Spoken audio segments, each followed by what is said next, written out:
ಓಂ ಶ್ರೀ ಗುರು ಬಸವಲಿಂಗಾಯ ನಮಃ. ಸರ್ವ ಜನರಿಗೂ ಶರಣಾರ್ಥಿ.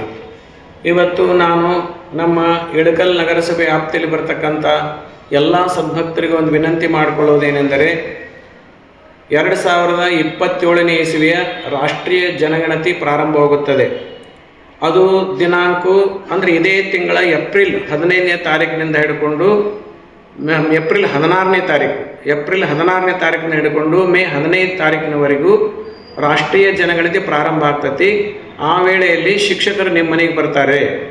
ಅದಕ್ಕಿಂತಲೂ ಮುಂಚಿತವಾಗಿ ಅಂದರೆ ಏಪ್ರಿಲ್ 1ನೇ ತಾರೀಕಿನಿಂದ ಏಪ್ರಿಲ್ 15ನೇ ತಾರೀಕಿನವರೆಗೂ ಒಂದು ಸರ್ಕಾರ ತನ್ನ ಪ್ರಜೆಗಳಿಗೆ ಒಂದು ಸ್ವತಂತ್ರವನ್ನು ಕೊಟ್ಟತಿ. ಏನಂತಂದರೆ ಸ್ವಯಂ ಘೋಷಿತ ಜನಗಣತಿ ಅಂತ ಒಂದು ಕಾರ್ಯಕ್ರಮ ಮಾಡ್ತತಿ. ಅಂದರೆ ಇದರಲ್ಲಿ ಒಂದು ಲಿಂಕ್ ಐತಿ. ಆ ಲಿಂಕನ್ನು ನೀವು ಇಟ್ಕೊಂಡು ಅಲ್ಲಿ ಅದಕ್ಕೆ ಕ್ಲಿಕ್ ಮಾಡಿದ್ರಿ ಅಂತಂದರೆ ಅಲ್ಲಿ ಜನಗಣತಿ ಫಾರ್ಮ್ ಬರ್ತೈತಿ, ನಿಮ್ಮ ಫೋನ್ಯಾಗ ಬರ್ತೈತಿ. ಅದಕ್ಕೆ ನಿಮ್ಗೆ OTP ನಂಬರ್ ಬರ್ತೈತಿ. ಆ OTP ನಂಬರು ಫೀಡ್ ಮಾಡಬೇಕು. ಆ OTP ನಂಬರ್ ಫೀಡ್ ಮಾಡಿದ ತಕ್ಷಣ ಜನಗಣತಿ ಫಾರ್ಮ್ ಬರ್ತೈತಿ. ಅದರಲ್ಲಿ 33 ಪ್ರಶ್ನೆಗಳಿದಾವೆ. ಆ 33 ಪ್ರಶ್ನೆಗಳಿಗೂ ನಿಮ್ಮ ಸ್ವಯಂ ನಿಮ್ಗೆ ಏನೇನು ಅನಿಸ್ತೈತೋ ಅದು ಎಲ್ಲವನ್ನು ಅದನ್ನು ನೀವೇ ತುಂಬ್ರಿ. ತಮ್ಮ ಜಾತಿ, ಧರ್ಮ ಮತ್ತು ಎಂಪ್ಲಾಯ್ಮೆಂಟು ಏನೇನದಾವೆ ಎಲ್ಲ ವಿವರವಾಗಿ ಕೊಟ್ಟಿರ್ತಾರೆ. ನಿಮ್ಮ ವಿವರಗಳನ್ನು ನೀವೇ ಸ್ವಯಂವಾಗಿ ನೀವು ತುಂಬ್ರಿ. ಅಂದರೆ ನಿಮ್ಮ ವಿವರ ನಿಮಗೆ ಚೆನ್ನಾಗಿ ಗೊತ್ತಿರ್ತೈತಿ. ನೀವು ಸರಿಯಾಗಿ ತುಂಬಿದ ಮೇಲೆ ಅದನ್ನು ಸಬ್ಮಿಟ್ ಅಂತ ಹೇಳ್ಕೊಂಡು ಹೇಳಿ ಒಂದು ಪಾಯಿಂಟ್ ಬರ್ತೈತಿ. ಅದಕ್ಕೆ ನೀವು ಒತ್ತಿ ಸಬ್ಮಿಟ್ ಆಗತ್ತೆ. ಅದು ಸಬ್ಮಿಟ್ ಆದ್ಮ್ಯಾಗ ಒಂದು ID ನಂಬರ್ ಬರ್ತೈತಿ. ಅದಕ್ಕೆ ID ನಂಬರ್ ರಿಜಿಸ್ಟ್ರೇಷನ್ ನಂಬರ್ ಅಂತ ಬರ್ತೈತಿ. ಆ ರಿಜಿಸ್ಟ್ರೇಷನ್ ನಂಬರನ್ನು ನೀವು ಸುರಕ್ಷಿತವಾಗಿ ಇಟ್ಕೊಡ್ರಿ. ಅದೊಂದು ಕಡೆ ಬರೆದು ಇಟ್ಕೊಡ್ರಿ. ID ನಂಬರನ್ನು ನಂಬರ್ ಬಂದ್ಗಳ ರಿಜಿಸ್ಟ್ರೇಷನ್ ನಂಬರ್ ಅಂತಾರೆ. ಆ ನಂಬರ್ ಬರ್ತೈತಿ. ಬಂದ್ಗಳ ಅದನ್ನು ತೆಗೆದು ಇಟ್ಕೊಡ್ರಿ, ಒಂದು ಕಡೆ ಇಟ್ಕೊಡ್ರಿ. ಮುಂದೆ ಏಪ್ರಿಲ್ 16ನೇ ತಾರೀಕಿನಿಂದ ಶಿಕ್ಷಕರು ಮನೆಗೆ ಬರ್ತಿರ್ತಾರೆ. ಮನೆಗೆ ಬಂದಾಗ ಅವ್ರಿಗೆ ಹೇಳ್ರಿ, ನಾವು ಸ್ವಯಂ ಆಗಿ ನಾವು ಜನಗಣತಿಯನ್ನು ಮಾಡ್ಕೊಂಡೇವಿ ಅಂತ ಹೇಳ್ಕೊಂಡು ಹೇಳಿ ಅವ್ರಿಗೇನು ಒಂದು ರಿಜಿಸ್ಟ್ರೇಷನ್ ನಂಬರ್ ಬಂದಿರ್ತದೆ ಕೊನೆಗೆ ಆ ನಂಬರ್ನ ಅವ್ರಿಗೆ ಕೊಟ್ಬಿಡ್ರಿ. ಆ ನಂಬರ್ ಅವ್ರಿಗೆ ಕೊಟ್ರೆ ಅವ್ರು ತಮ್ಮ ಫೋನ್ ನಂಬರ್ ಫೀಡ್ ಮಾಡ್ಕೊತಾರೆ. ಅದು ಪೂರ್ತಿ ಜನಗಣತಿ ಅದು ಇಡೀ ದೇಶಕ್ಕನ್ನು ಹೋಗಿಬಿಡ್ತೈತಿ. ಅವ್ರು ಎಲ್ಲಿಗೆ ಅವ್ರು ರಿಜಿಸ್ಟ್ರೇಷನ್ ಬರೋದು ಅಲ್ಲಿಗೆ ಕಳಿಸ್ಬಿಡ್ತಾರೆ ಅದನ್ನು.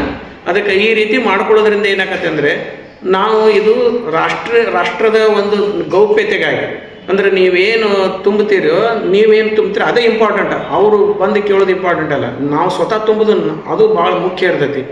ಅದಕ್ಕಾಗಿ ಇದು ತಾವು ನಮ್ಮ ಗೌಪ್ಯತೆಯನ್ನು ನಾವೇ ಕಾಪಾಡ್ಕೊಂಡಂಗೆ ಆಕೈತಿ. ಅವ್ರ ಮುಂದೆ ಹೇಳೋಕ್ಕಿಂತಲೂ ನಮ್ಮದನ್ನು ನಾವೇ ಹೇಳ್ಕೊಂಡು ಬಿಟ್ವಿ ಅಂತಂದರೆ ನಮ್ಮ ವಿಚಾರವನ್ನು ಇನ್ನೊಬ್ಬರ ಮುಂದೆ ಹೇಳುವಂಥ ಅವಕಾಶ ಇರೋಂಗಿಲ್ಲ. ಅದಕ್ಕಾಗಿ ದಯವಿಟ್ಟು ಏನೈತಲ್ಲ, ರಾಷ್ಟ್ರೀಯ ಗೌಪ್ಯತೆ ಸಲುವಾಗಿ ನಾವೇ ಸ್ವಯಂ ಘೋಷಿತವಾಗಿ ನಾವು ಜನಗಣತಿಯನ್ನು ಮಾಡಿದರೆ ಬಹಳ ಚಲೋ. ಅದಕ್ಕಾಗಿ ದಯವಿಟ್ಟು ಆ ಲಿಂಕ್ ಐತಿಲ್ಲಿ.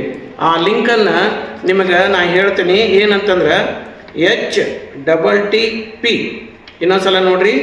H ಅಂದ್ರೆ ಸಣ್ಣ H TTP ಅಂದ್ರೆ 2 ಬಾರ್ ಐತಿ.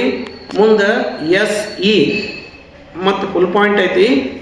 ಅದ್ರ ಮುಂದೆ CENSUS ಸೆನ್ಸಸ್ CENSUS ಸೆನ್ಸಸ್ ಅಂದ್ರೆ ಡಾಟ್ ಐತಿ, ಫುಲ್ ಪಾಯಿಂಟ್ ಐತಿ. ಮತ್ತು GOV ಅಂದ್ರೆ ಗೌರ್ಮೆಂಟ್ ಅಂತ ಅದರ ಅರ್ಥ. GOV ಡಾಟ್ ಅದ್ರ ಮುಂದೆ IN ಹಿಂಗೆ ಬರ್ತೈತಿ. ಇನ್ನೊಂದ್ಸಲ ನೋಡ್ಕೊಡ್ರಿ.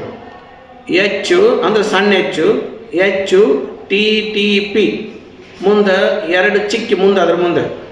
ಆನಂತರ ಮುಂದೆ 2 ಬಾರು. ಆನಂತರ SE ನಂತರದಲ್ಲಿ ಒಂದು ಫುಲ್ ಪಾಯಿಂಟ್. SE ಮುಂದೆ ಒಂದು ಫುಲ್ ಪಾಯಿಂಟ್ ಅಂದರೆ ಡಾಟ್.